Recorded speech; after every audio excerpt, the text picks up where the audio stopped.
बंदी छोड़ सतगुरु रामपाल जी परमेश्वर जी की जय हो।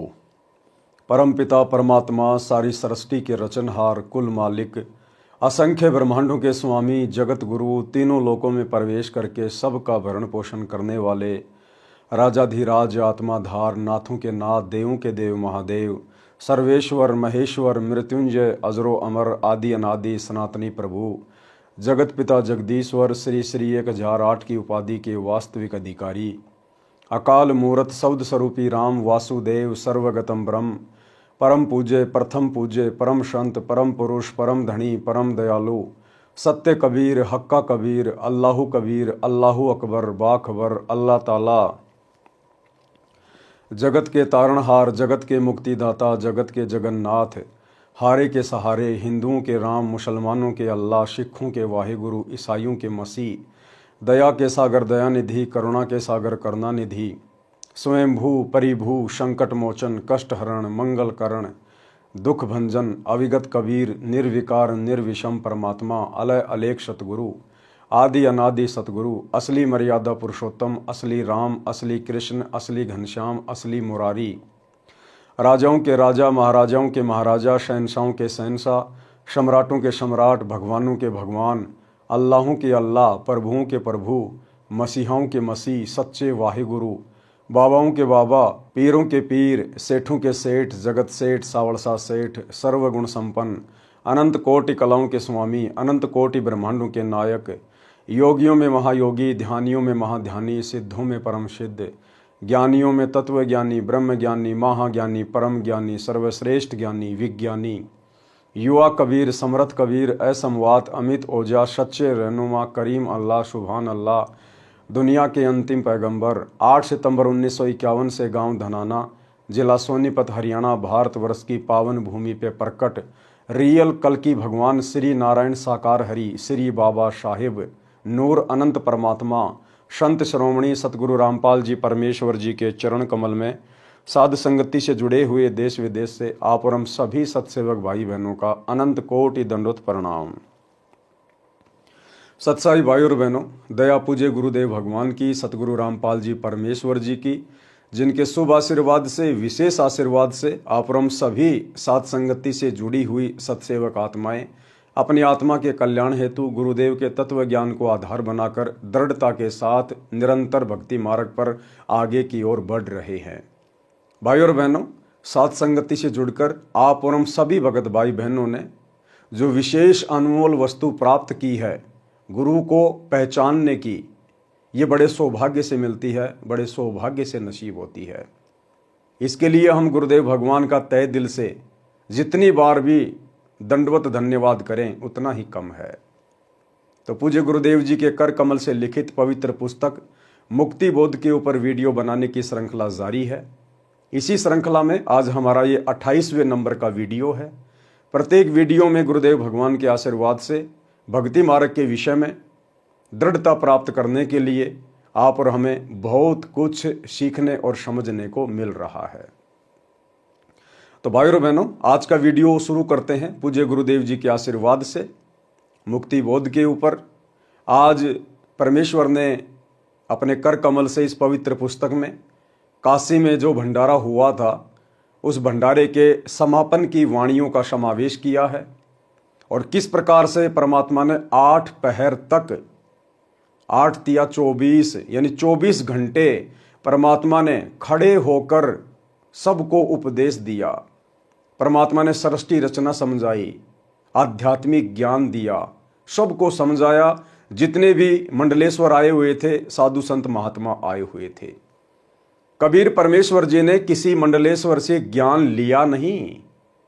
परमात्मा ने स्वयं उन मंडलेश्वरों को, जिनको 2 कौड़ी का ज्ञान भी नहीं था, रटा रटाया ज्ञान अपने गुरुओं से, जो दुनिया को बताते रहते थे, सुनाते रहते थे, जिस ज्ञान के सुनने और सुनाने से किसी का कोई भला नहीं होना था। परमेश्वर ने किसी भी मंडलेश्वर से ज्ञान नहीं सुना। परमात्मा ने अपना तत्व ज्ञान, नूतन ज्ञान, नया ज्ञान सबको सुनाया 24 घंटे तक। और वर्तमान में गुरुदेव भगवान की गैर हाजिरी में इन सतलोक आश्रमों में क्या हो रहा है, झलक तो आप जी देख ही रहे होंगे यूट्यूब पर, सोशल मीडिया पर। इन्होंने अपना जो सोशल मीडिया एक पेज बना रखा है, फेसबुक का चैनल, सा न्यूज चैनल, उस पर ये लोग अपनी मूर्खता वाली पोस्ट शेयर करते ही रहते हैं। तो एक तरफ तो काशी में भंडारा, परमात्मा ने सबको ज्ञान दिया, किसी से ज्ञान लिया नहीं। और वर्तमान सतलोक आश्रमों में बाहर से आने वाले श्रद्धालुओं को ज्ञान दिया नहीं जाता, उनसे ज्ञान लिया जाता है। लगता है संत रामपाल जी के ज्ञान में कोई कमी रह गई, कोई त्रुटि रह गई। जो सतलोक आश्रम मैनेजमेंट हरियाणा, इन आश्रमों के संचालक आज गुरुदेव की गैर हाजिरी में उस ज्ञान की पूर्ति के लिए मंडलेश्वरों से ज्ञान ले रहे हैं। एक छोटा सा वीडियो 4 मिनट का सतलोक आश्रम सोजत का। अभी इनका जो एक नया पाखंड चल रहा है, कबीर निर्वाण दिवस, एक मंडलेश्वर को इन्होंने इनवाइट किया। इनके आश्रमों में कोई भी साधु संत महात्मा मंडलेश्वर आते नहीं हैं, जबरदस्ती उनको बुलाया जाता है, जबरदस्ती हाथ पैर जोड़ के, अपनी प्रशंसा के लिए कि हम एक वीडियो बनाने का मौका मिलेगा। जब वो बाबा जी आएगा, भंडारा करेगा, और जब वो वापस जाने लगेगा तब हम उसका माइक पकड़कर इंटरव्यू लेंगे। बाबा जी आपको यहाँ की व्यवस्था कैसी लगी? बाबा जी आपको यहाँ के सेवादारों का व्यवहार कैसा लगा? बाबा जी आपको खान पान में क्या लगा, कैसा लगा? अपनी बड़ाई खुद ही करवाते हैं, अपने मुंह मियां मिट्ठू बनने के लिए। दुनिया को ज्ञान के बारे में नहीं बताते, परमात्मा के बारे में नहीं बताते। जो आडंबर वो मंडलेश्वर करके आते हैं, उन आडंबरों को छोड़ने के विषय में उनको नहीं समझाते। बस वो बाबा, वो मंडलेश्वर हमारे आश्रमों की प्रशंसा करके जाए, हम सेवादारों की प्रशंसा करके जाए, हमारे द्वारा जो व्यवस्था की जाती है उसकी जी भरकर प्रशंसा की जाए। बस हम तो इतने में खुश हैं। तो एक छोटा सा 4 मिनट का वीडियो आपको समझाने का प्रयास करेगा कि वर्तमान में इन आश्रमों में क्या चल रहा है। अब ये मंडलेश्वर ये क्या ज्ञान समझाएगा, क्या ज्ञान देगा, ये क्या ज्ञान दे सकता है, क्या इसके पास है? पहली बात तो ऐसे लोगों को, ऐसे मंडलेश्वरों को इन सतलोक आश्रमों में इनवाइट करना ही नहीं चाहिए परमेश्वर के विधान के अनुसार। तो इन लोगों की आश्रमों में एंट्री उस समय होनी चाहिए जब ये बिल्कुल सादा तरीके से एक आम व्यक्ति की तरह अपनी वेशभूषा बना लें। ये व्यर्थ की दाढ़ी, मूछ, ये तिलक, छापा, चंदन, ये सब हटा लें। ये रुद्राक्ष की माला, ये भगवा पहनावा जो पाखंड का प्रतीक है, जब तक ये लोग इस प्रकार के आडंबर वाली वेशभूषा का परित्याग ना कर दें, तब तक इन लोगों को आश्रम में एंट्री होनी नहीं चाहिए। अगर इनको नाम लेना है तो पहले इनको बोलिए कि बहुत से टीवी चैनल पर सतगुरु रामपाल जी का सत्संग चलता है, सोशल मीडिया यूट्यूब पर सतगुरु रामपाल जी के सत्संग भरे पड़े हैं। पहले आप उनके ज्ञान को सुनिए, ज्ञान को समझिए, और आपने जो अपना ये आवरण ऐसा बना रखा है इसका परित्याग कीजिए। उसके बाद आप सतलोक आश्रम में आइए, नाम दीक्षा लीजिए, भक्ति कीजिए।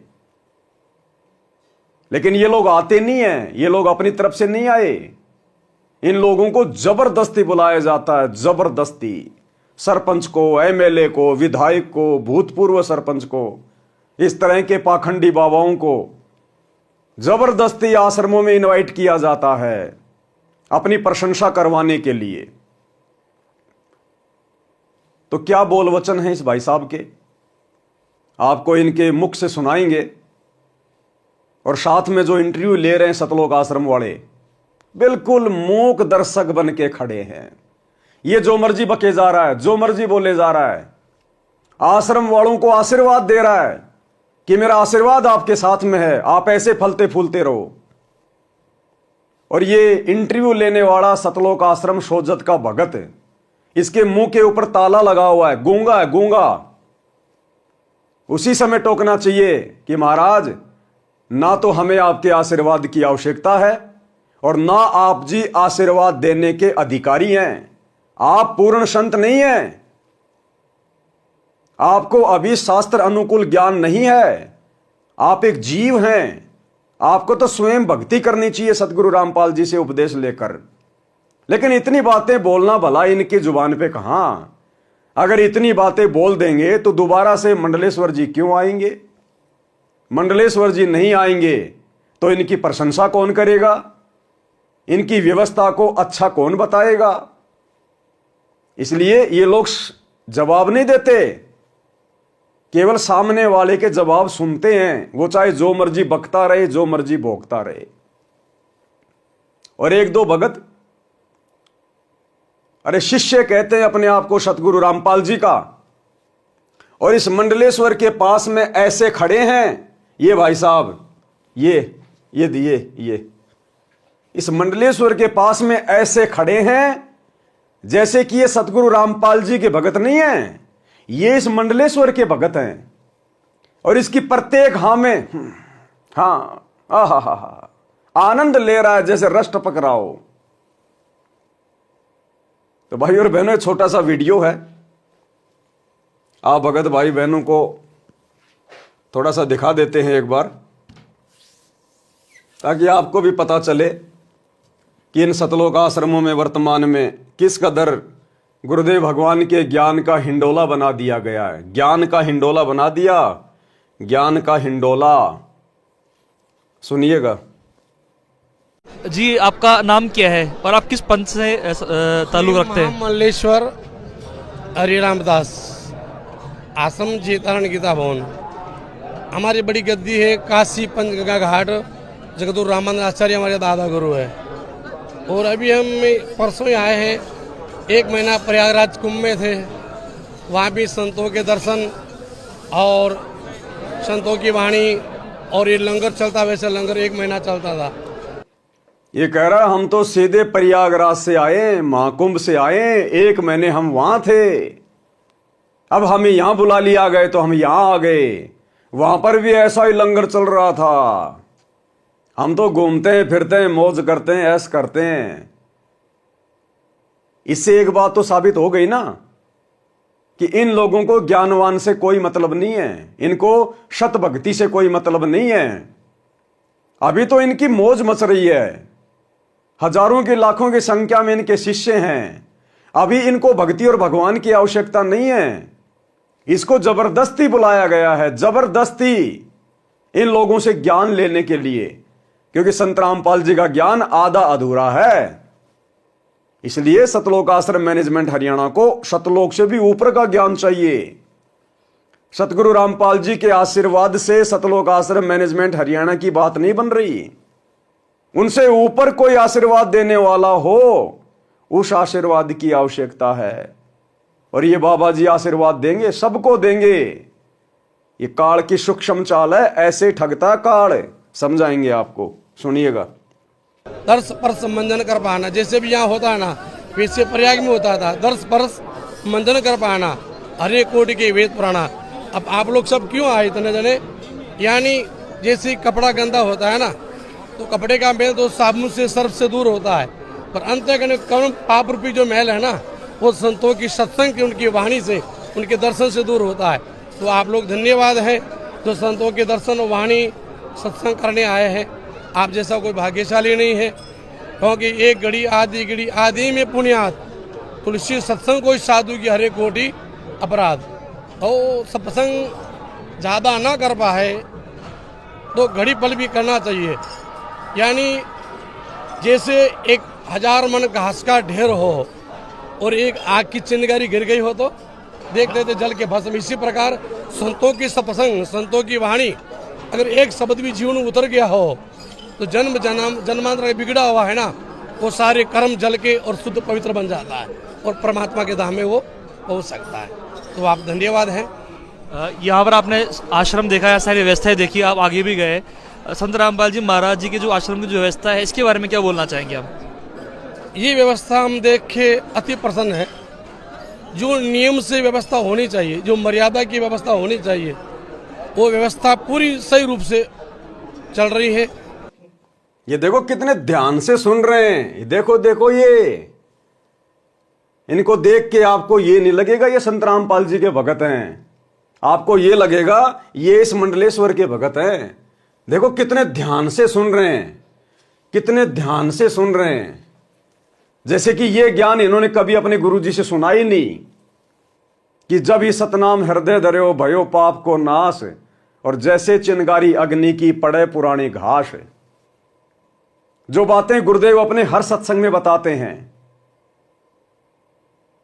अपने गुरुजी के सत्संग इतने ध्यान से नहीं सुनते, और वही बातें ये दो कोडी के मंडलेश्वर बता रहे हैं, जो अपने ऊपर उन वाणियों को लागू नहीं करते, खाली बकते हैं रट्टू तोते की तरह। इनके मुख से इन बातों को बड़े ध्यान से सुन रहे हैं, बड़ी सावधानी से सुन रहे हैं। तो ये हैं हमारे भगत भाई सतलोक आश्रमों से। इसके चारों तरफ ऐसे मंडरा रहे हैं जैसे बहुत बड़ी कोई हस्ती आ गई हो,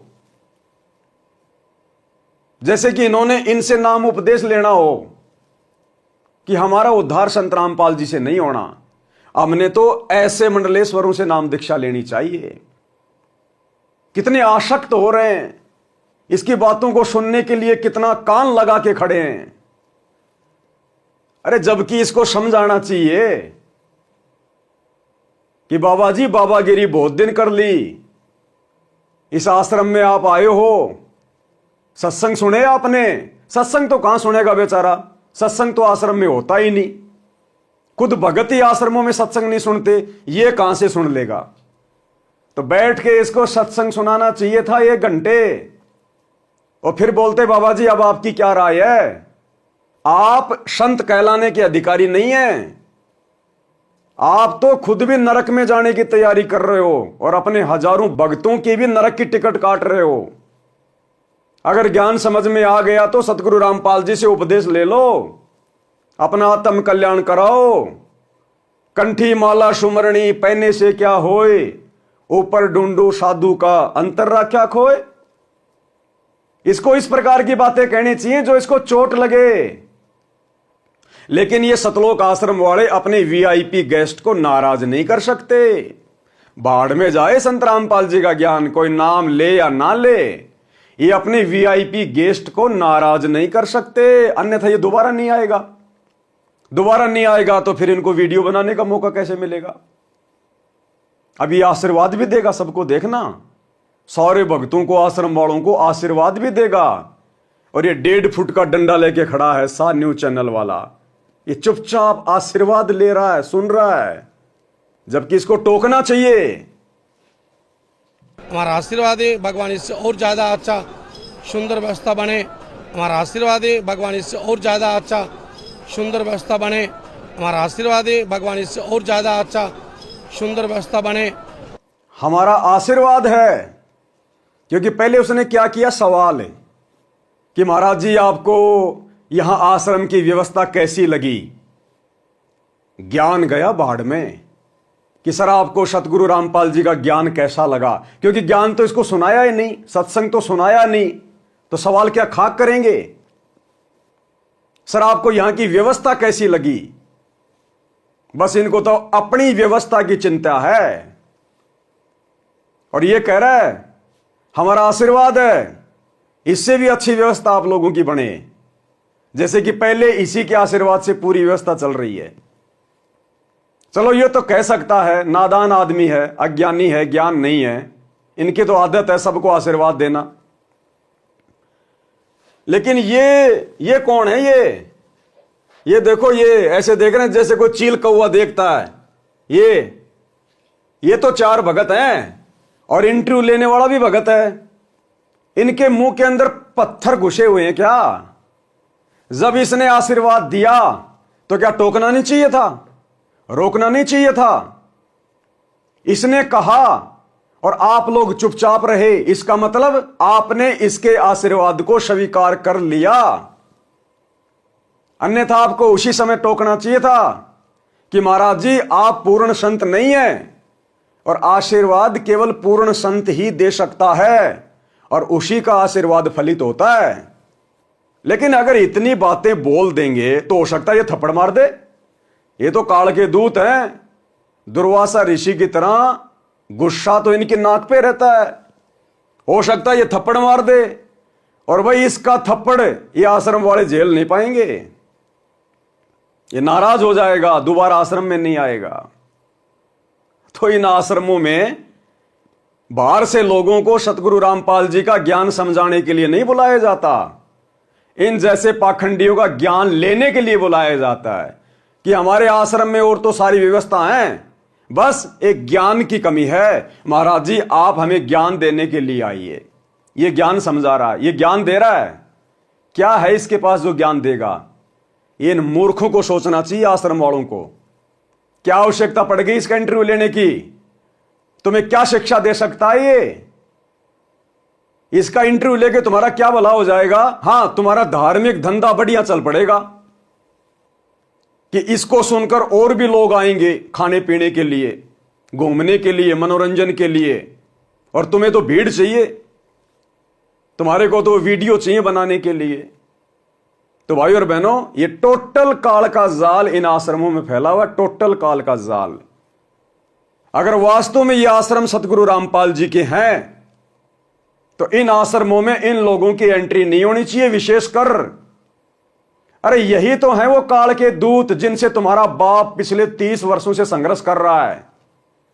यही तो है वो काल के एजेंट जो हमारे भगत भाई बहनों को अपने जाल में फंसा के रखे हुए हैं, और इन्हीं काल के एजेंटों का तुम स्वागत कर रहे हो।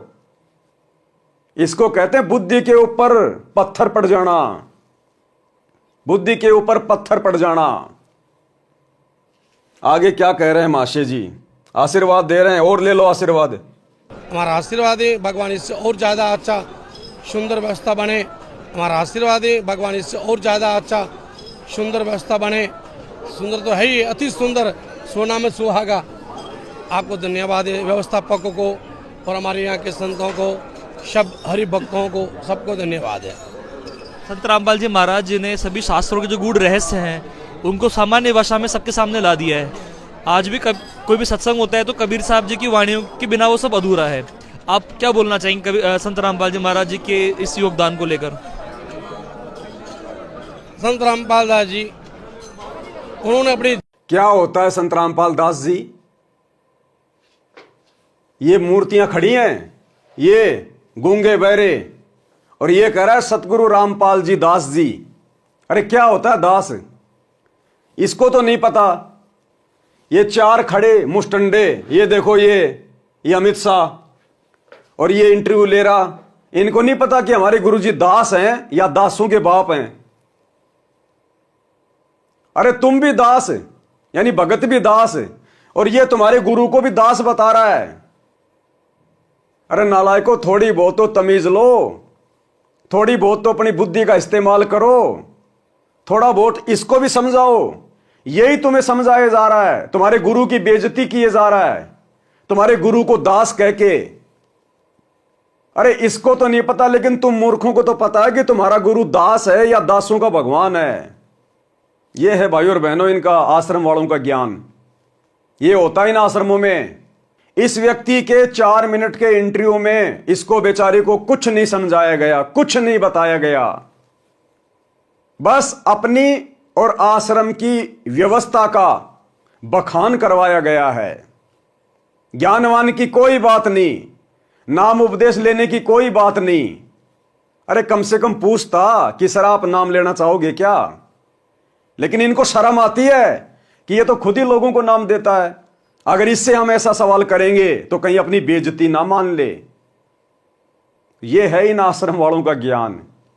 ये हो रहा है इन आश्रमों में। इसलिए दास कह रहा है टोटल ड्रामा, टोटल पाखंड, केवल धंधे के लिए इन आश्रमों में समागम किए जाते हैं, अपने धंधे के लिए, भीड़ बढ़ाने के लिए। ज्ञानवान से कोई मतलब नहीं है। अपने जीवन में अपने भगवत स्वरूप कबीर साहब की वाणी को उतारा।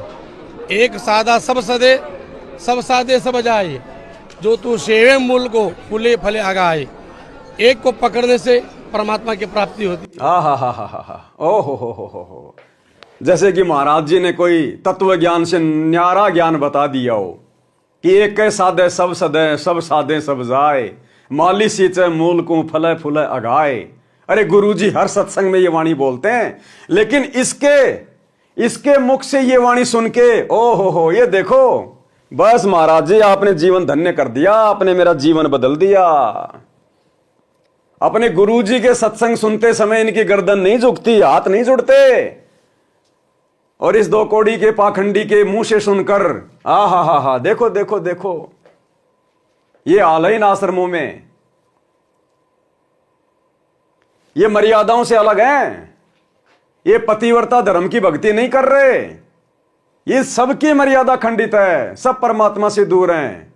इसी को तो कहते हैं कबीर कथा करो करतार की, सुनो कथा करतार, आन कथा सुनो नहीं कहे कबीर विचार। और ये इनकी कथाएं सुन के बड़े आनंदित हो रहे हैं, बड़ा गर्व महसूस कर रहे हैं। ये है आश्रमों से जुड़े हुए भक्तों का ज्ञान। ये सारनामी सार शब्दी भगत हैं, ये सार नाम प्राप्त, और जिनके मुख से ज्ञान चर्चा अच्छी नहीं लगनी चाहिए, उन लोगों के मुख से ये वाणियां सुन सुन के नतमस्तक हो रहे हैं। ये कहां से परमात्मा को प्रसन्न करेंगे, कहां ये पतिव्रता पद की भक्ति करेंगे। इन भक्तों से चाहे गधे के आगे हाथ जुड़वा लो, चाहे घोड़े के आगे हाथ जुड़वा लो, चाहे अपने गुरुजी के आगे हाथ जुड़वा लो, इनको फर्क ही नहीं पड़ता। द्रौपदी वाली भक्ति कर रहे हैं, 5-5 पति, अनेकों पति, कितने पति बना लो। तो देखो कितना अधीन हो रहा है। उन्होंने अभी ईश्वर की वाणी को पकड़ के और संसार में मोह अज्ञान में जो सोए हैं उनको सचेत किया है। उनको माता पिता सबको धन्यवाद है। संत रामपाल जी महाराज जी, अब बताओ, इन मूर्ख भक्तों ने इस मंडलेश्वर की जुबान से सतगुरु रामपाल जी को और उनके माता पिता को सबको आशीर्वाद दिला दिया कि सतगुरु रामपाल जी को और उनके माता पिता को सबको मेरा धन्यवाद है। और ये खड़े खड़े सुन रहे हैं। अरे नालायको, इन लोगों को सतगुरु रामपाल जी के आशीर्वाद की जरूरत है, ना कि इन जैसे लोगों की सतगुरु रामपाल जी को आवश्यकता है। तो भाई और बहनों, ये भीड़ इकट्ठी हो रखी है इन आश्रमों में, ज्ञानवान से किसी को कोई मतलब नहीं है। को पकड़ के और संसार में मोह अज्ञान में जो सोए हैं उनको सचेत किया है। उनको माता पिता सबको धन्यवाद है। संत रामपाल जी महाराज जी जब किसी को नाम दीक्षा देते हैं तो उन्होंने कुछ रूल्स बना रखे हैं कि जैसे कि नशा करने वाला जो व्यक्ति हो उनसे नहीं जुड़ सकता, उसे नशा त्यागना पड़ेगा। वो दहेज मुक्त भारत अभियान चला रहे हैं। अरे सतगुरु रामपाल जी ने तो ये भी कहा है कि अगर नाम दीक्षा लेनी है, आश्रम में आना है, तो अपना आडंबर त्याग के आना पड़ेगा। हमारे आश्रम मंदिर है, मंदिर, और यह है शास्त्र विरुद्ध साधना का प्रतीक। आडंबर, पाखंड, क्यों एंट्री दे रहे हो इनको? इनसे इसके ऊपर सवाल करो ना कि आपको क्या समझ में आया।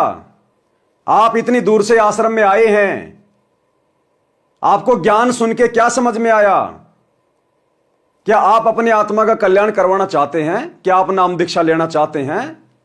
ऐसा मौका आपको फिर नहीं मिलेगा। नाम दीक्षा ले लो, आश्रम में आए हुए हो। ये ढोंग, ये पाखंड छोड़ दो।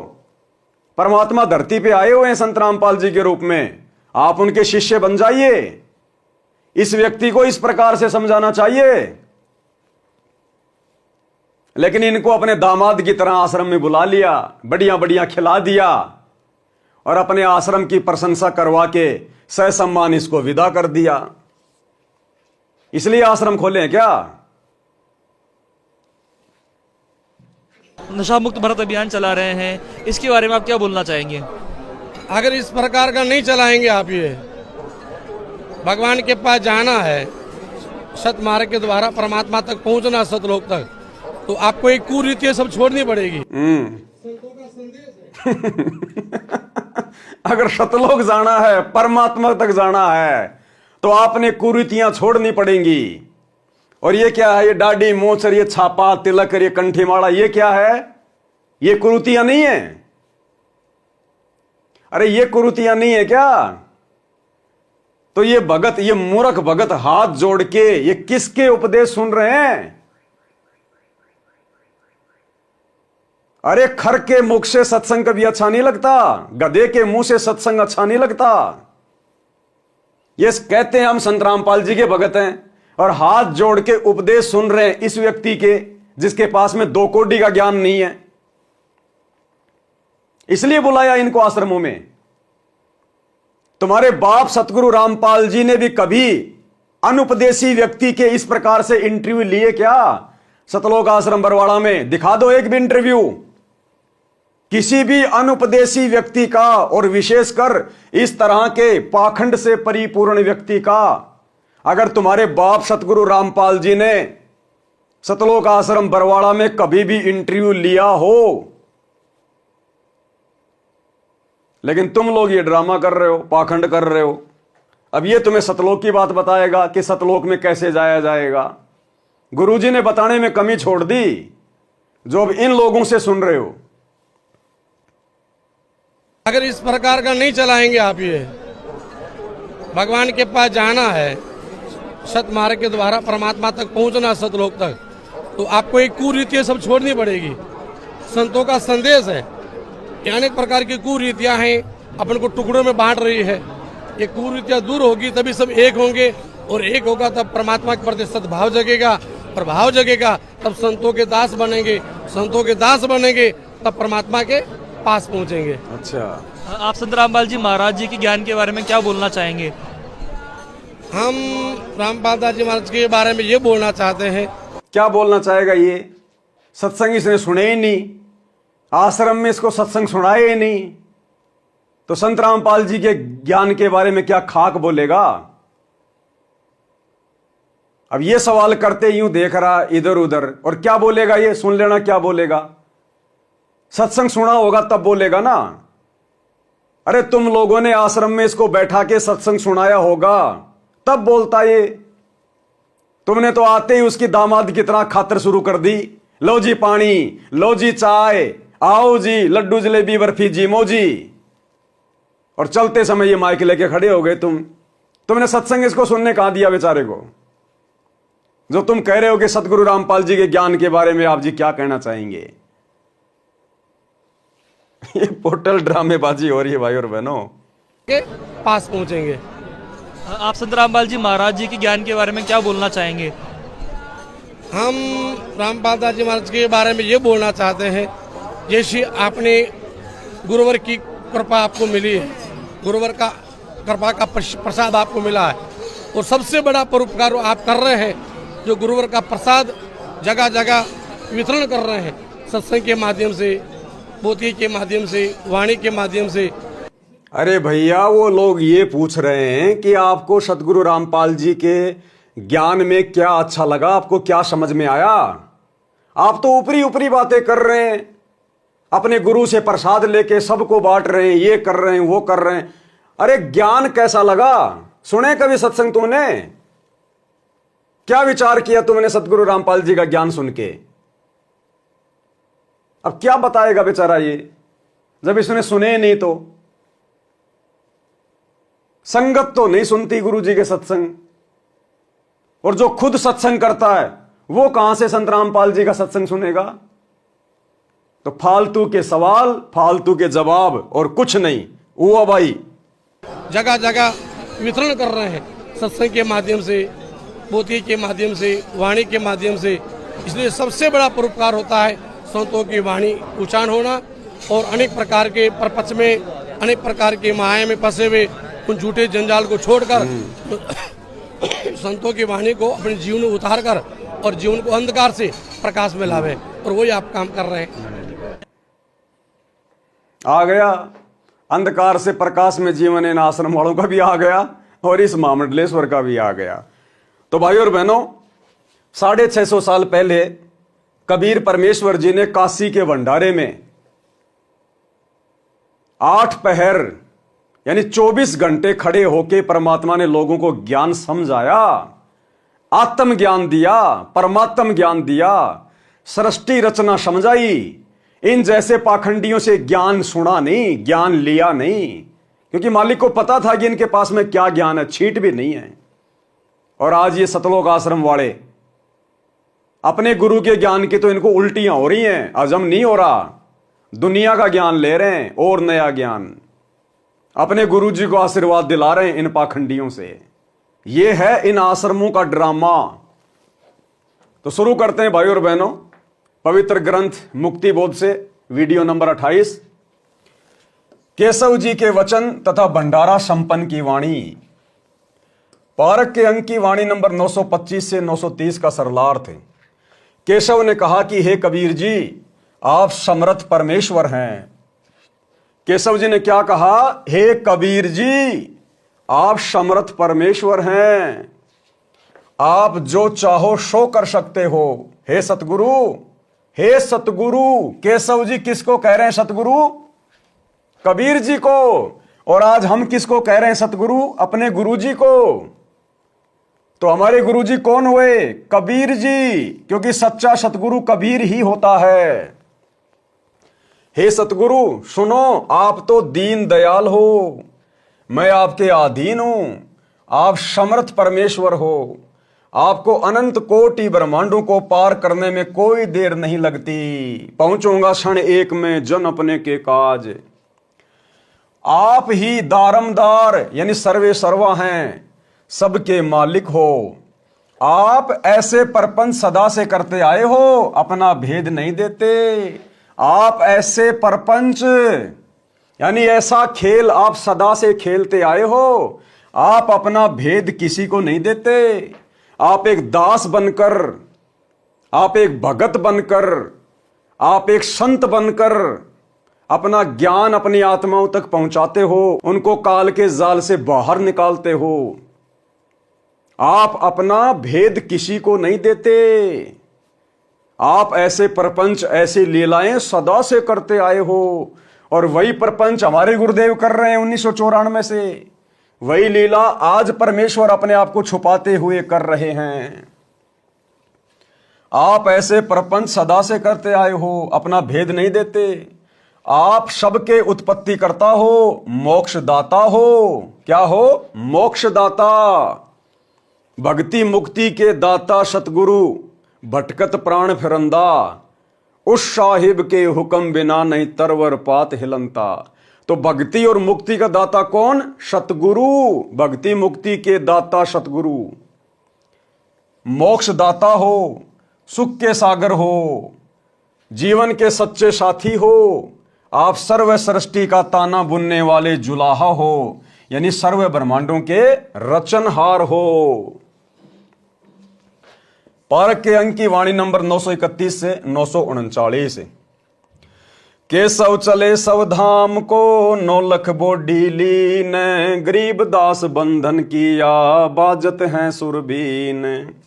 केशव और कबीर जित मिलन बहे तहां एक, दास गरीब कबीर हरि धरते नाना भेख।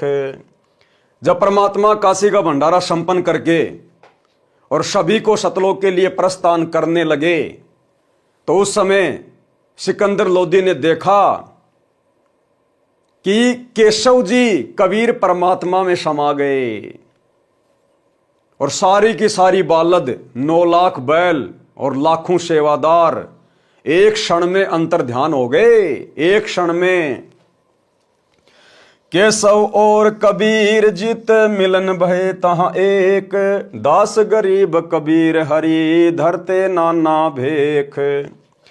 बंजारे और बैल सब लाए थे भरमाल, गरीब दास सतलोक को चले गए तत्काल। आवत जाते ना लखें कौन धाम प्रकाश, गरीब दास साहबू जी है कहाँ गए हरिदास।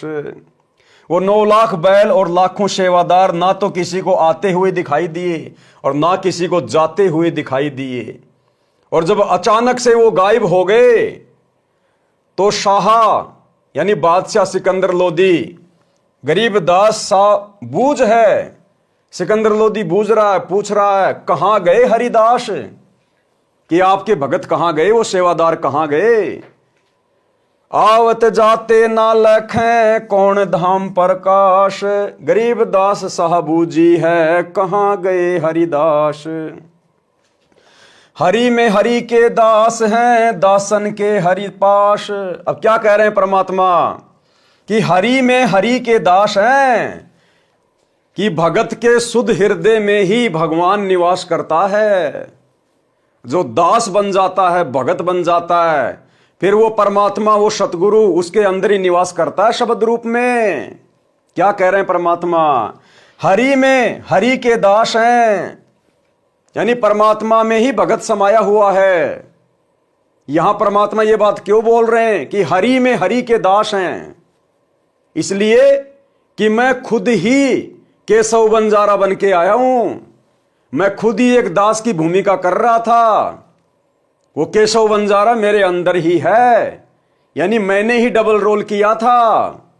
हरि में हरि के दास हैं।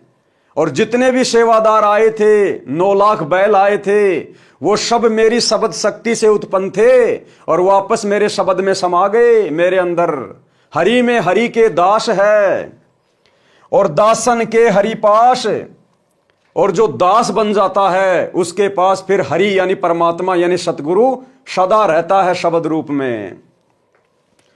हरि में हरि के दास हैं दासन के हरि पास, गरीब दास पद अगम गति साहत की उदास। अब ये सारी बातें सुन के जो सातकी था, सिकंदर लोदी का धार्मिक गुरु, जिसने उस भंडारे की झूठी चिट्ठियां डाली थी परमात्मा को बदनाम करवाने के लिए, काशी छुड़वाने के लिए, ये सारी बातें सुन के वो जल भुन रहा था। सारी बातें सुन के वो जल भुन रहा था, उदास सा हो गया। और क्या बोला, चलो सिकंदर बादशाह क्यों बिरथा बखत गमाए, गरीब दास उस पीर के तन मन लागी भाए। और वो शेख तकी क्या बोला सिकंदर को, चलो सिकंदर बादशाह क्यों बिरथा बखत गमाए, बखत यानी समय, क्यों फालतू में इस कबीर के साथ में बात करके अपना समय बर्बाद कर रहा है, चलो यहां से। जेता शहर कबीर का हमरे बहुत अनेक, गरीब दास सातकी के लगी जुबान मेख। अब जब परमात्मा ने ये कहा ना कि भाई वो जिस देश से आए थे, जिस नगर से आए थे, वो सेवादार 9 लाख बैल जिस शहर से आए थे वो भाई वहीं वापस चले गए। तो शेख तकी ने सिकंदर लोदी से कहा परमात्मा से ईर्ष्यावश बातें करते हुए कि चलो चलो बादशाह, इस कबीर के जैसे शहर, इस कबीर के जैसे नगर तो हमारे बहुत हैं, चलो चलो यहां से। जब उसने इतनी बात कही तो उसी समय उसकी जुबान के ऊपर ताला लग गया, यानी वो गूंगा हो गया शेख तकी।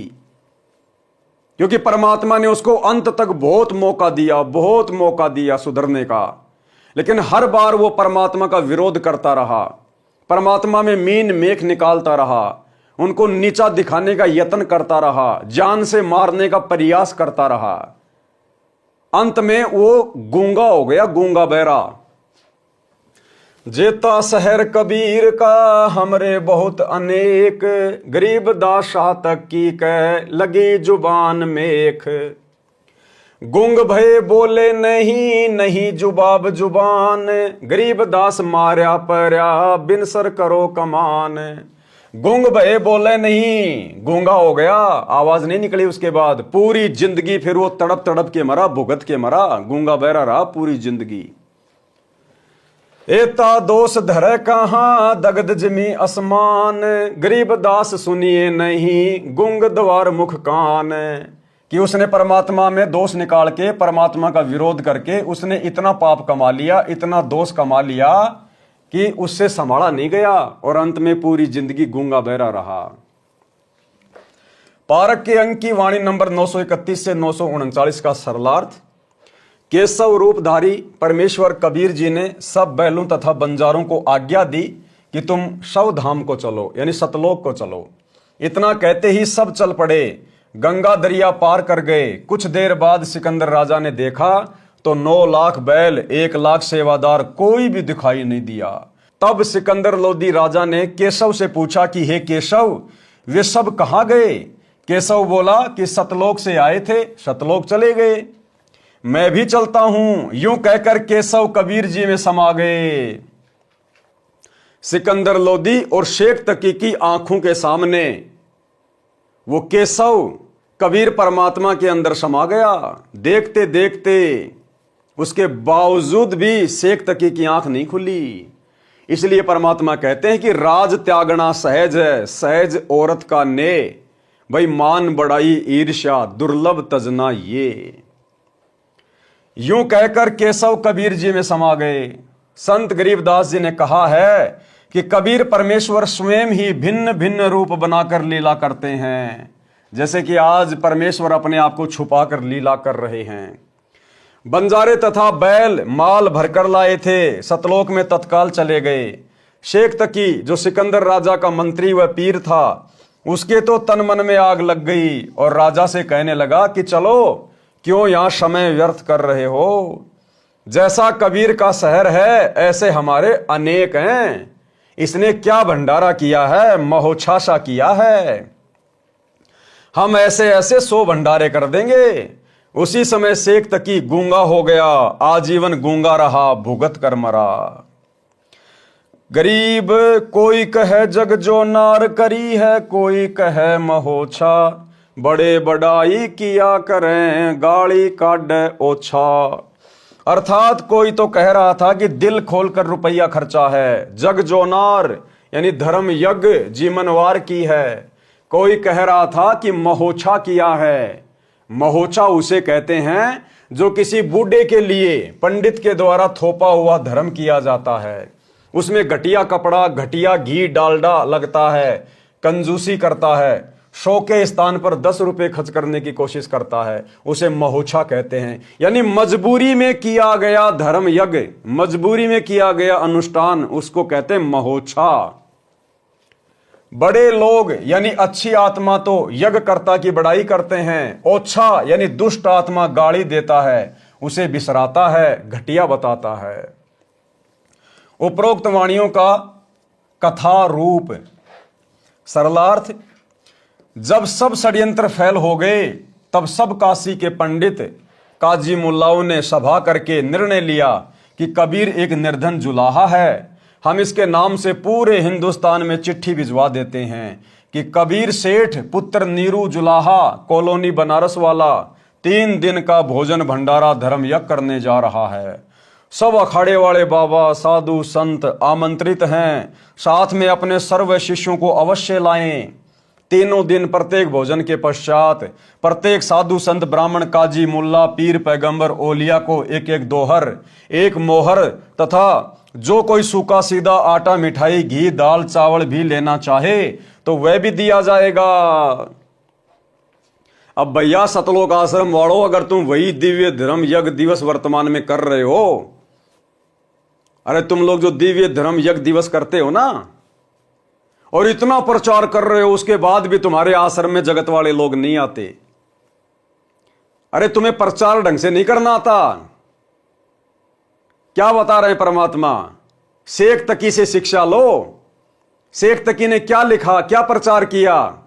तुम भी उसी प्रकार से जगह जगह पोस्टर लगाओ और लिखो कि संत रामपाल जी 3 दिन का भंडारा कर रहे हैं और भंडारे में आने वाले को प्रत्येक बार भोजन करने के बाद 1 सोने की मोहर और 1 दोहर दी जाएगी।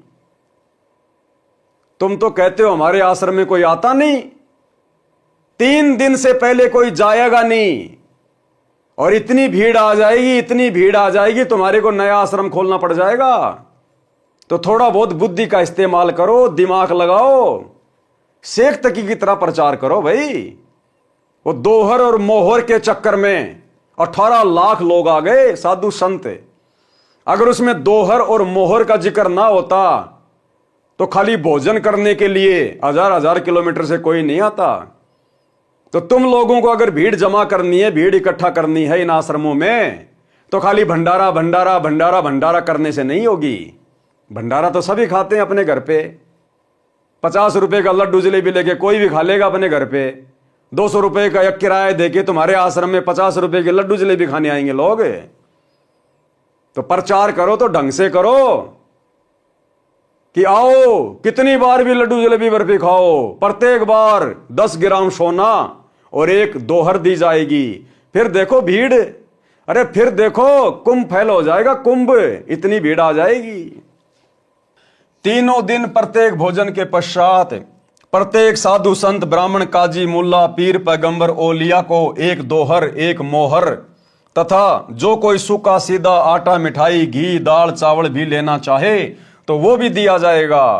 दोहर एक लोई होती थी जो उस समय की सबसे महंगी तथा उपयोगी कंबल मानी जाती थी, जिसको अमीर लोग ही ओढ़ते थे। मोहर लगभग 10 ग्राम सोने गोल्ड से बना, वर्तमान कीमत लगभग 30,000 रुपए। उस लोई की कीमत वर्तमान में 10,000 से कम नहीं है। सर्वसम्मति से यह निर्णय लेकर पत्र भिजवा दिए, दिन निश्चित कर दिए। निश्चित दिन को 18 लाख साधु संत ब्राह्मण मंडलेश्वर अपने अपने सभी शिष्यों सहित पहुंच गए। सबको लालच था कि प्रत्येक भोजन के पश्चात उपरोक्त दक्षिणा मिलेगी। लोग काशी में भंडारा करने नहीं आए थे, उस लालच में आए थे, दोहर और मोहर के लालच में। तो तुम लोग भी सतलोक आश्रम वालों इसी प्रकार से पोस्टर लगाओ जगह जगह, और फिर देखो भीड़, पूरा धनाना गांव भर जाएगा, रोडे जाम हो जाएगी। इसलिए अपने अपने सर्व शिष्यों को मंडलेश्वर ले आए कि अच्छा माल मिलेगा, सूखा सीधा भी लेंगे, महीनों का खाने का तथा कई कई हजार का सोना तथा लोई मिलेगी, बेचकर काम चलाएंगे। कबीर परमेश्वर ने 2 रूप में अभिनय किया। एक रूप तो अपनी कुटिया में बैठे रहे, दूसरे रूप में अपने सतलोक से 9 लाख बैलों पर थैले रखकर पका पकाया सामान तथा सूखा सामान तथा दोहर मोहर भरकर ले आए। बोरे जो वर्तमान में गधों पर रखते हैं, उस समय बंजारे अर्थात व्यापारी बैलों पर रखकर माल एक मंडी से दूसरी मंडी में ट्रांसपोर्ट करते थे। काशी के बाजार में टेंट लगाकर सारा सामान टेंटों में रख दिया, और कुछ सेवादार भी सतलोक से साथ आए थे जो सारी व्यवस्था संभाल रहे थे। भंडारा शुरू कर दिया। 3 दिन तक चिट्ठी में लिखे अनुसार सर्व दक्षिणा दी गई। उस समय भोजन भंडारे में दिल्ली का राजा सिकंदर लोदी भी आया था तथा उसका निजी पीर शेख तकी भी आया था। शेख तकी उपरोक्त षड्यंत्र का मुख्य सदस्य था। उसने सिकंदर लोदी को भी पत्र भिजवाया। वह चाहता था कि किसी तरह सिकंदर लोदी के दिल से कबीर जी उतरें और मेरी पूर्ण महिमा बने। उस शेख का अनुमान था कि अब की बार कबीर काशी से भाग जाएगा, और भंडारे में पहुंचे साधु कबीर को गालियां दे रहे होंगे। राजा भी कबीर जी का फैन यानी प्रशंसक नहीं रहेगा। परंतु जब भंडारे के स्थान पर पहुंचे तो देखा लंगर चल रहा है, सर्व दक्षिणा दी जा रही है, दोहर मोहर दी जा रही है। सब साधु तथा अन्य व्यक्ति भोजन खाकर दक्षिणा लेकर कबीर सेठ की जय जयकार कर रहे हैं। बादशाह सिकंदर लोदी ने पता किया कि भंडारा करने वाला कहाँ है। बताया गया कि उस सामने वाले बड़े टेंट यानी तंबू में है। वो सतलोक से आए हुए सेवादार केशव बंजारा, उन्होंने किसी से नहीं पूछा कि सर आपको भंडारा कैसा लगा, आपको यहां की व्यवस्था कैसी लगी, आप हमारे व्यवहार के बारे में क्या कहना चाहेंगे। अरे साधु संत महात्मा मान बढ़ाई के भूखे नहीं होते, अपनी प्रशंसा के भूखे नहीं होते। और तुम लोग लेके माइक खड़े हो जाते हो जाते समय, सर आपको यहां के सेवादारों का व्यवहार कैसे लगा, सर आपको यहां के भंडारे की व्यवस्था कैसी लगी, मान बढ़ाई के भूखो। इसलिए तो परमात्मा अपनी वाणी में कहते हैं कि सतगुरु के दरबार में ग्राहक कोटि अनंत, और 4 चीज ये चाहते, रिद्धि सिद्धि मान महंत। ये तो मान बढ़ाई के भूखे हैं, मान बढ़ाई के भूखे, अपनी बढ़ाई खुद ही करवाते हैं। राजा तथा शेख तकी उस तंबू में गए और पहले अपना परिचय दिया, फिर उसका परिचय पूछा। तंबू में बैठे सेठ ने परिचय बताया कि मेरा नाम केशव है, दिल्ली का बादशाह भंडारे में आ गया तो भी परमात्मा नहीं उठे।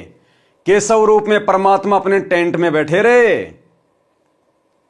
और तुम कोई छोटा मोटा भूतपूर्व सरपंच आ जाता है, उसके चारों तरफ मक्खी मच्छर की तरह भिन भिनाने लग जाते हो। भिन भिनाने, इसको कहां बैठा दूं, इसको क्या खिला दूं, पता नहीं क्या आ गया आश्रम में। और वहां सिकंदर लोदी दिल्ली का बादशाह हाथी पे बैठ के आया था, फिर भी परमात्मा अपने टेंट में बैठे रहे और खुद दिल्ली का बादशाह नीचे उतर के परमात्मा के पास में गया और अपना परिचय दिया कि मैं दिल्ली का बादशाह सिकंदर लोदी हूं, आप कौन हैं? और तुम 2 कोडी के भूतपूर्व सरपंच के पीछे लेके माइक, सर आपका नाम क्या है, सर आप कहां से आए हैं, सर आपको यहां की व्यवस्था कैसी लगी, सर आपको हम भक्तों का व्यवहार कैसा लगा। अरे तुम्हारा असली व्यवहार तो तुम जाहिर नहीं होने देते। तुम्हारा असली व्यवहार शतलोक आश्रम से जुड़े हुए तुम कोऑर्डिनेटरों का, सेवादारों का, तुम्हारा असली व्यवहार तो तुम किसी को दिखाते नहीं। एक समय एक राजा था और वो बहुत सारी भाषाओं का जानकार था। एक दिन उसने अनाउंसमेंट करवाया कि जो भी ज्ञानी, मंत्री या कोई धार्मिक गुरु मेरी वास्तविक भाषा बता देगा कि मेरी मातृभाषा क्या है, उसको मुंह मांगा इनाम दिया जाएगा। वो राजा कई भाषाएं जानता था और सभी भाषाओं को इसी प्रकार से बोलता था जैसे ये इसकी मातृभाषा है। तो कोई भी नहीं पहचान पा रहा था। अंग्रेजी, हिंदी, उर्दू, फारसी, सारी भाषाएं बिल्कुल ऐसे बोलता था फर्राटे की तरह। तो एक समझदार व्यक्ति था, उसने कहा कि महाराज जी मैं बता सकता हूं आपकी मातृभाषा क्या है। बोला भाई तू बता दे। बोला आज नहीं बताऊंगा, कभी मौका देख के बताऊंगा। बोला ठीक है। अब बरसात का टाइम था, बरसात हो गई। अब पहले के समय में मिट्टी की रोडें हुआ करती थी, रोडों पे पानी भर गया, गंदा पानी बार बार गाड़ियां आने से जाने से। अब राजा जी घोड़े गाड़े जुड़वा के रेड़ों में बैठ के और राजा जी उसी रोड से जा रहे थे सज धज के, बढ़िया कपड़े पहन के। उस व्यक्ति ने क्या किया कि मौका अच्छा है राजा को उसकी मातृभाषा बताने का। वो भी बराबर से बैलगाड़ी लेके और जोर से दौड़ा, बैलों को मारा और जोर से बैल दौड़े राजा के बराबर से। और जैसे ही उसकी गाड़ी का टायर पानी में गिरा, ऐसे ही वो कीचड़ राजा के ऊपर जाके लगा, उसके मुंह पे। राजा के सारे कपड़े खराब। अब राजा को कहां सहन हो।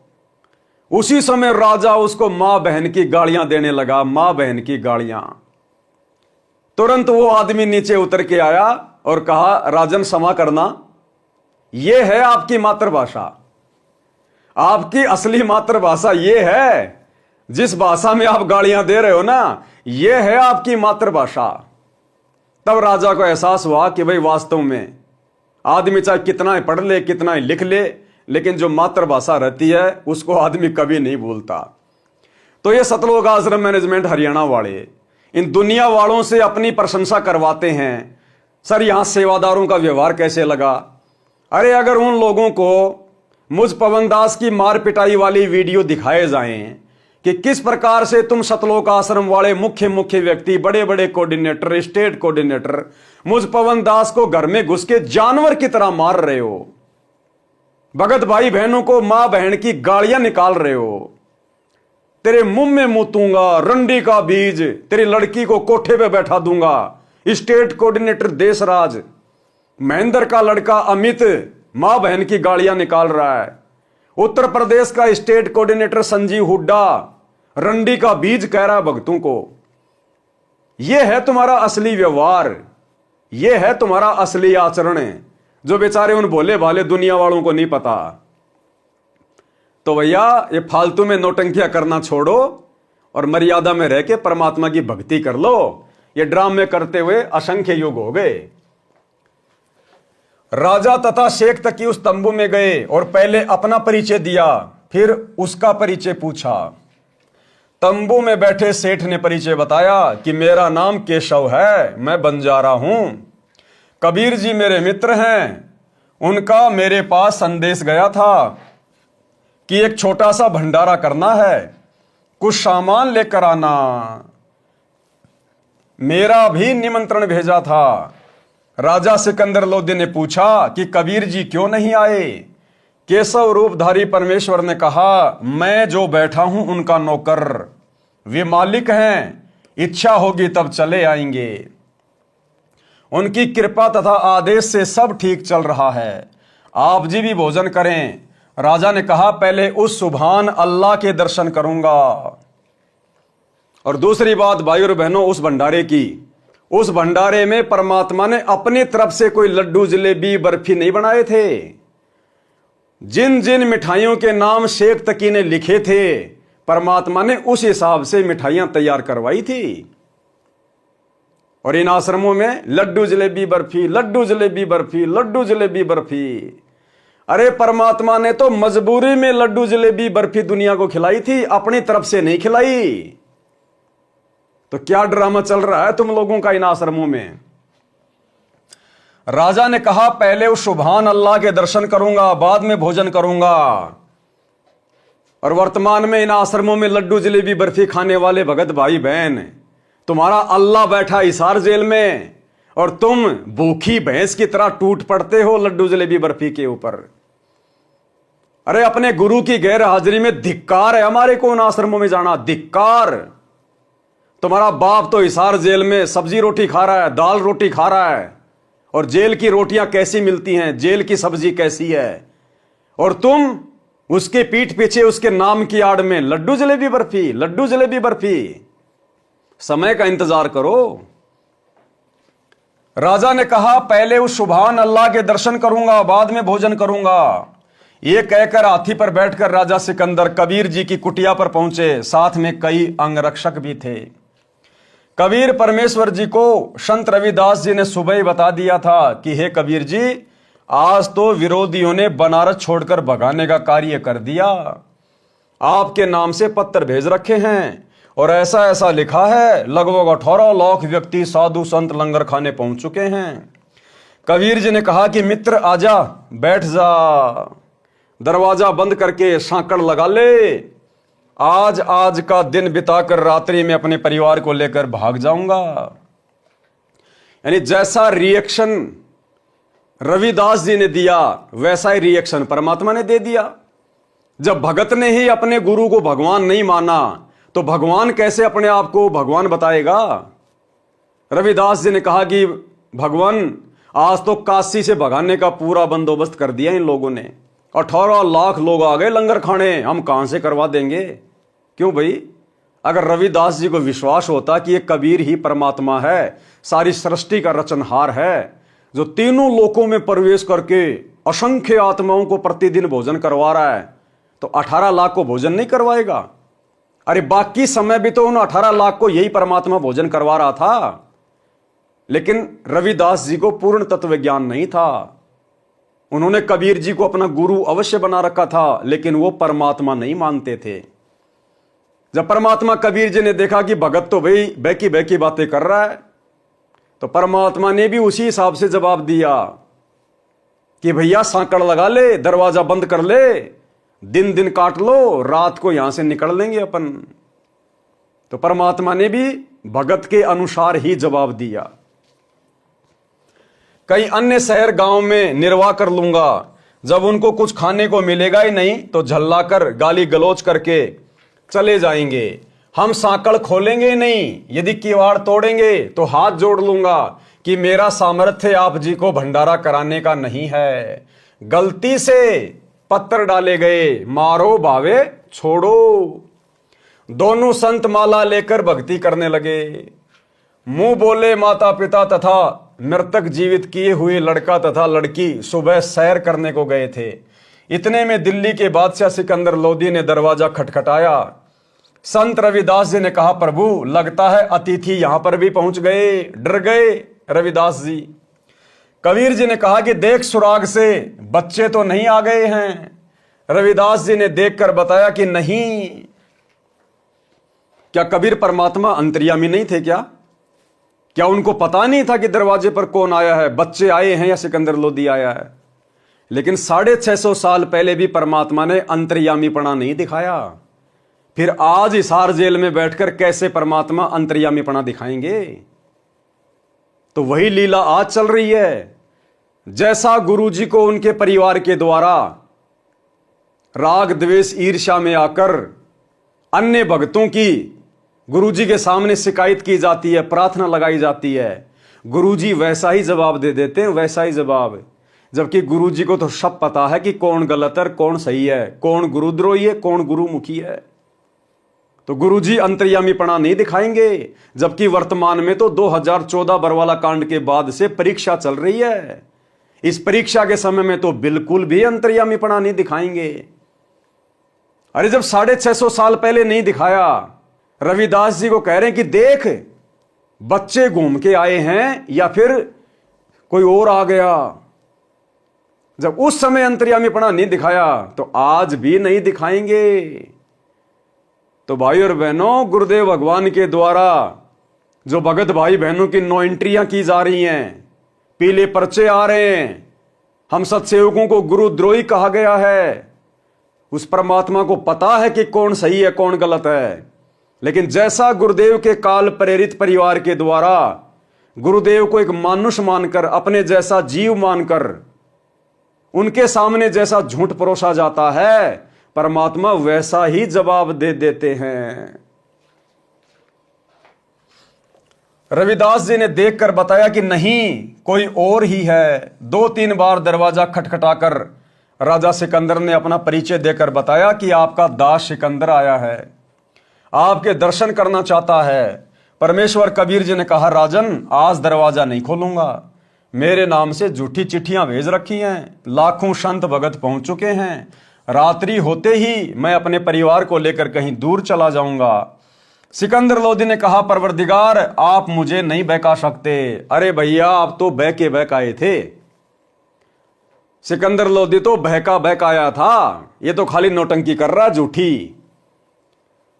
अगर सिकंदर लोदी को वहां पर कोई भोजन भंडारे की व्यवस्था नहीं दिखाई देती, अगर परमात्मा ने 9 लाख बैलों के ऊपर वो भोजन पानी की व्यवस्था नहीं की होती, वहां टेंट नहीं लगाए होते, दोहर मोहर नहीं बांटी जा रही होती, तो उन साधु संतों के कहने से इतनी जनता को देखकर सिकंदर लोदी फिर से कबीर परमात्मा को पकड़कर खूनी हाथी के नीचे डालने का आदेश दे देता। लेकिन सिकंदर ने तो देख लिया था कि भंडारा लग रहा है, दुनिया खा रही है, सोने की मोहर और दोहर बांटी जा रही है, तब जाके आधीन हुआ कि परवरदिगार आप मुझे नहीं बहका सकते। अगर वहां भंडारा नहीं चल रहा होता, उस समय मानते सिकंदर लोदी को, फिर भी जाकर कहता कि परवरदिगार आप मुझे नहीं बहका सकते, आप तो अल्लाह हो, परमात्मा हो। सिकंदर लोदी ने कहा, परवरदिगार आप मुझे नहीं बहका सकते, मैं आपको निकट से जान चुका हूं, आप एक बार दरवाजा खोलो, मैं आपके दर्शन करके ही जलपान करूंगा।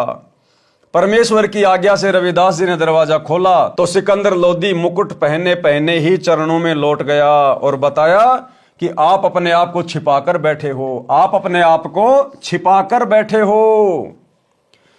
आपने कितना सुंदर भंडारा लगा रखा है, आपका मित्र केशव आपके संदेश को पाकर सर्व सामान लेकर आया है, आपके नाम का अखंड भंडारा चल रहा है। अब सिकंदर लोदी कह रहा है कि मैं आपको पहचान चुका हूं, और फिर क्या कह रहा है कि आपने बहुत सुंदर भंडारा लगा रखा है, आपका मित्र केशव बंजारा सारी व्यवस्था संभाल रहा है। अरे कहां समझ गए आप भगवान को? अरे कबीर परमेश्वर की 650 साल पहले पारिवारिक स्थिति क्या थी? खुद का पेट भी मेहनत करके बड़ी मुश्किल से भरते थे।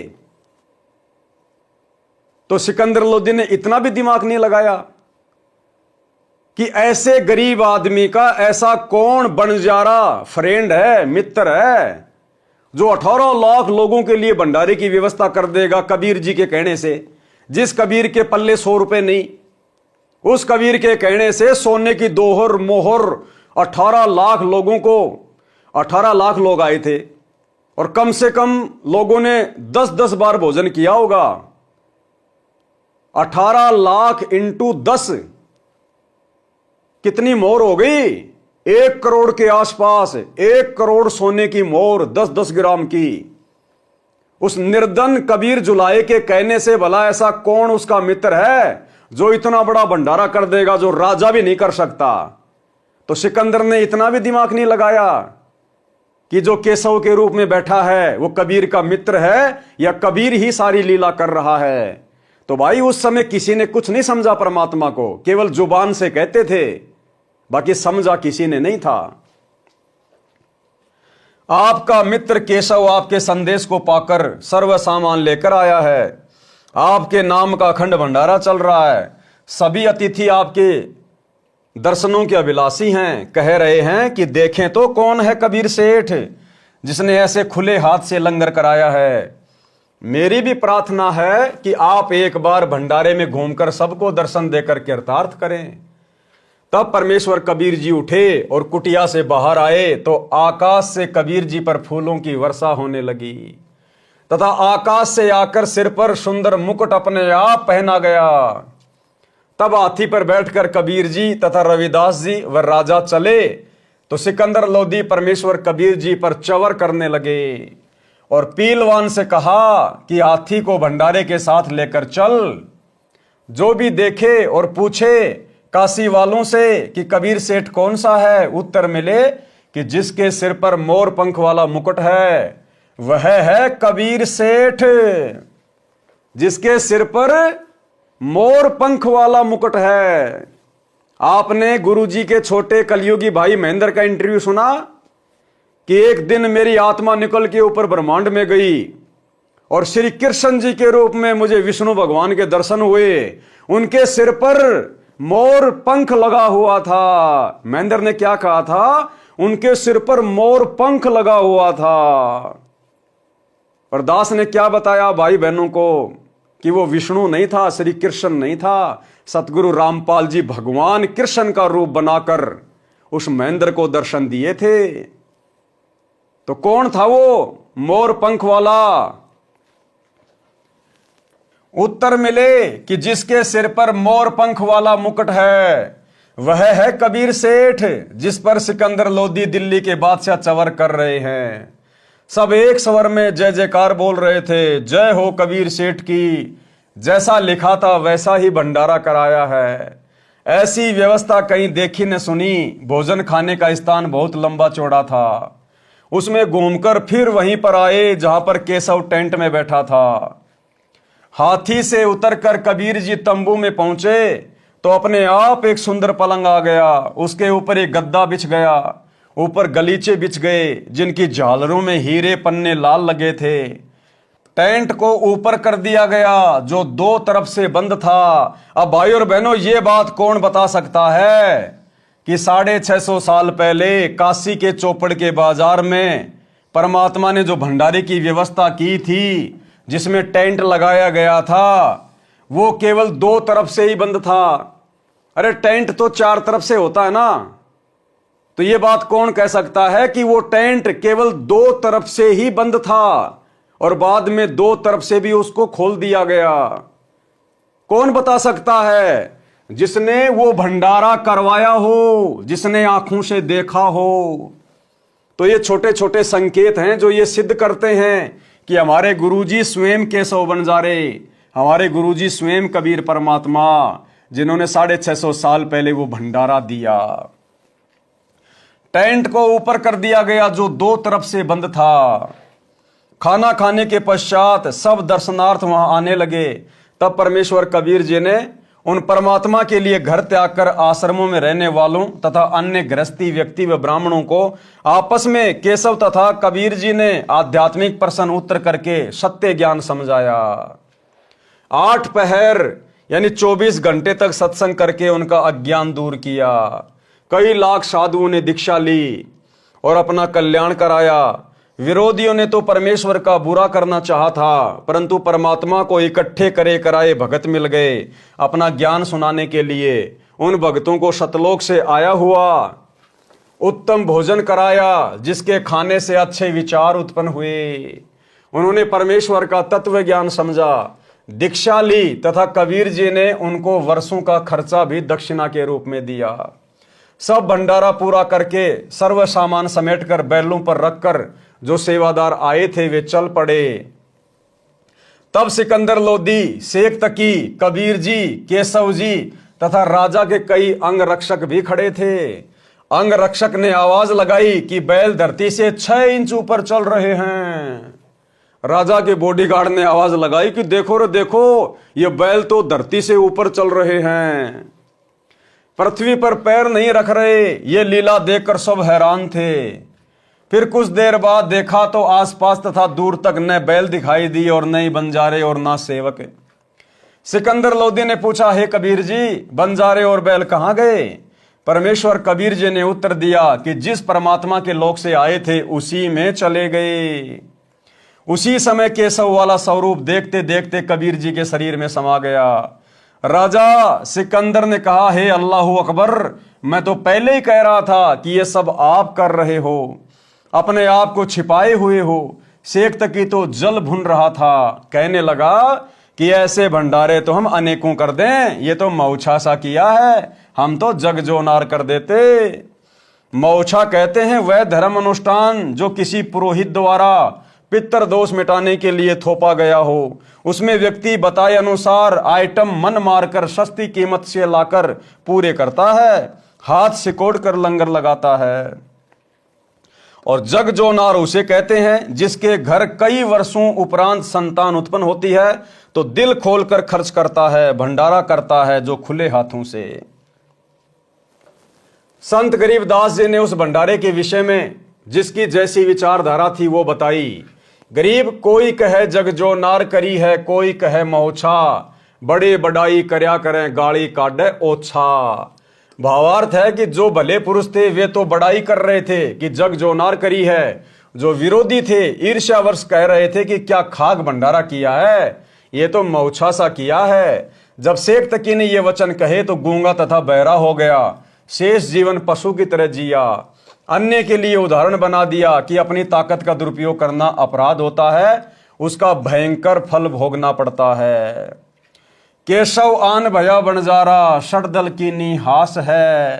परमेश्वर कबीर जी स्वयं आकर केशव बंजारा बने। षटदल कहते हैं गिरिपुरी, नागा, नाथ, वैष्णव, सन्यासी, शैव आदि 6 पंथों के व्यक्तियों को जिन्होंने हंसी मजाक करके चिट्ठी डाली थी। परमात्मा ने यह सिद्ध किया कि भगत सच्चे दिल से मेरे पर विश्वास करके चलता है तो मैं उसकी ऐसे सहायता करता हूं। यानी परमात्मा 650 साल पहले सतगुरु की भी भूमिका निभा रहे थे और एक भगत की भी और एक निर्धन व्यक्ति की भी। और परमात्मा ने उस निर्धनता में भक्ति करके ये बताया, ये दिखाया कि अगर आप अपने परमात्मा पर पूर्णतया समर्पित हैं, आप यदि पतिव्रता पद पर रहकर मर्यादा में भक्ति कर रहे हैं और यदि कभी कभार आपके ऊपर कोई आपत्ति आ गई तो आपका गुरु, आपका भगवान आपके समक्ष खड़ा मिलेगा। तुम्हारी भी ऐसे सहायता की जाएगी जैसे परमात्मा ने मेरी करी। एक अभिनय करके परमात्मा ने उस भंडारे में दिखाया। एक अन्य करिश्मा जो उस भंडारे में हुआ, वह जिमणवार 3 दिन तक चला था। 3 दिन में प्रत्येक व्यक्ति कम से कम 2 बार भोजन खाता था, कुछ तो 3-4 बार भी खाते थे, क्योंकि प्रत्येक भोजन के पश्चात दक्षिणा में 1 मोहर 10 ग्राम सोना और 1 दोहर कीमती सुस्ती सोल दिया जा रहा था। इस लालच में बार बार भोजन खाते थे। 3 दिन तक 18 लाख व्यक्ति शौच तथा पेशाब करके काशी के चारों ओर ढेर लगा देते, काशी को सड़ा देते। काशी निवासियों तथा उन 18 लाख अतिथियों तथा 1 लाख सेवादार जो सतलोक से आए थे, वहां गंध का ढेर लग जाता, श्वास लेना दूभर हो जाता, परंतु ऐसा महसूस ही नहीं हुआ। सब दिन में 2-3 बार भोजन खा रहे थे, परंतु शौच यानी लैट्रिन 1 बार भी नहीं जा रहे थे, न पेशाब कर रहे थे। इतना स्वादिष्ट भोजन था कि पेट भर भर कर खा रहे थे, पहले से दुगना खा रहे थे। उन सबको मध्य के दिन टेंशन, चिंता हुई कि न तो पेट भारी है, भूख भी ठीक लग रही है, कहीं रोगी ना हो जाएं।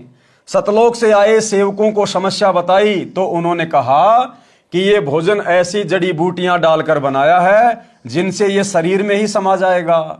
हम तो प्रतिदिन यही भोजन अपने लंगर में बनाते हैं, यही खाते हैं, हम कभी सोच नहीं जाते तथा ना पेशाब करते हैं, आप निश्चिंत रहो। फिर भी विचार कर रहे थे कि खाना खाया है, कुछ तो मल निकलना चाहिए। उनको लैट्रिन जाने का दबाव हुआ। वो लैट्रिन जाने का दबाव भी उस समय हुआ जब वो सब टेंशन में आ गए। तो परमात्मा से उनकी इतनी टेंशन भी नहीं देखी गई। परमात्मा ने जबरदस्ती उनको लैट्रिन लगा दी, जबरदस्ती। उनको लैट्रिन जाने का दबाव हुआ, सब शहर से बाहर चल पड़े, टट्टी के लिए एकांत स्थान खोजकर बैठे तो गुदा से वायु निकली, पेट हल्का हो गया तथा वायु से सुगंध निकली, जैसे केवड़े का पानी छिड़का हो। सब अपनी गैस को सूंघ रहे हैं, सुगंधित गैस निकल रही है।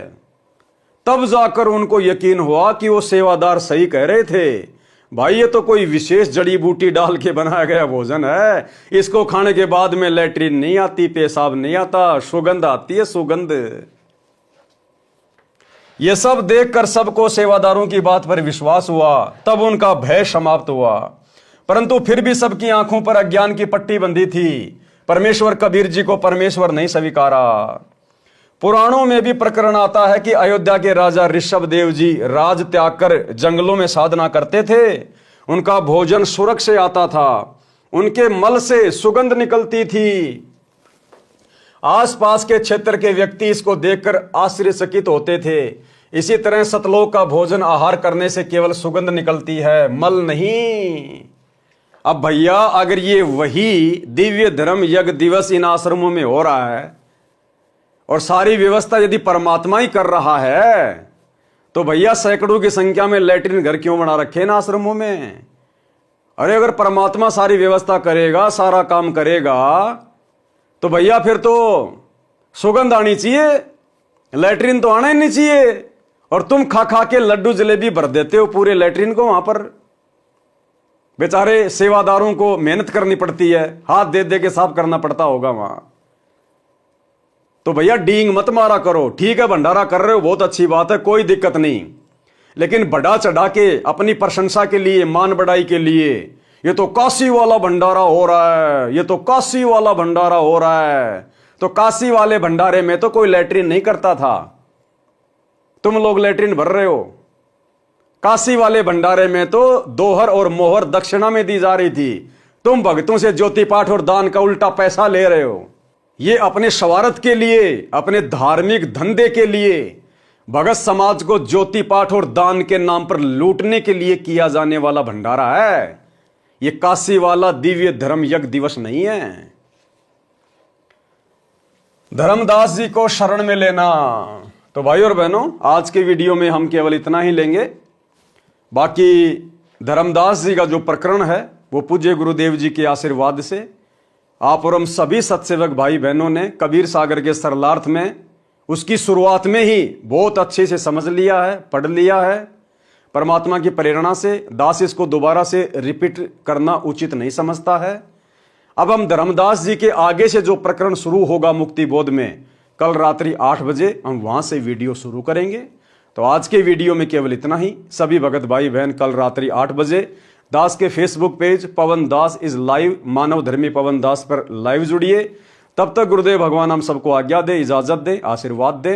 बंदी छोड़ सतगुरु रामपाल जी भगवान की जय हो। भाई जो गुरु बचन पे डट के कट गे फंद 84 के, कट गे फंद 84 के, कट गे फंद 84 के।